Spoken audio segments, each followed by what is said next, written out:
Hey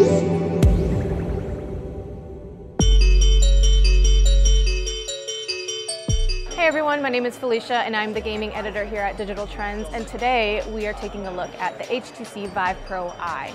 It was announced yesterday during the HTC Vive conference and we're taking a look at it here today. From the looks of it, it looks very similar to the HTC Vive Pro. But there's one thing that makes this headset different from the HTC Vive Pro, and it's the internal eye tracking. The integrated eye tracking is going to be used for experiences that we actually are going to look at today, and one of them is the MLB Home Run Derby. How they use the internal eye tracking is actually very interesting. They don't have a controller, but they use your eyes to navigate through the menu. At the BMW M Virtual experience, that actually collects data on what you're looking at in their cars.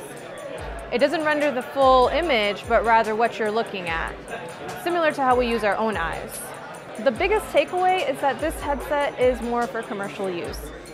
There was also another headset announced yesterday that is the Vive Cosmos, and that's going to be more for consumers, but there's not really much information available on that yet, and there really is no hands-on time with that here today.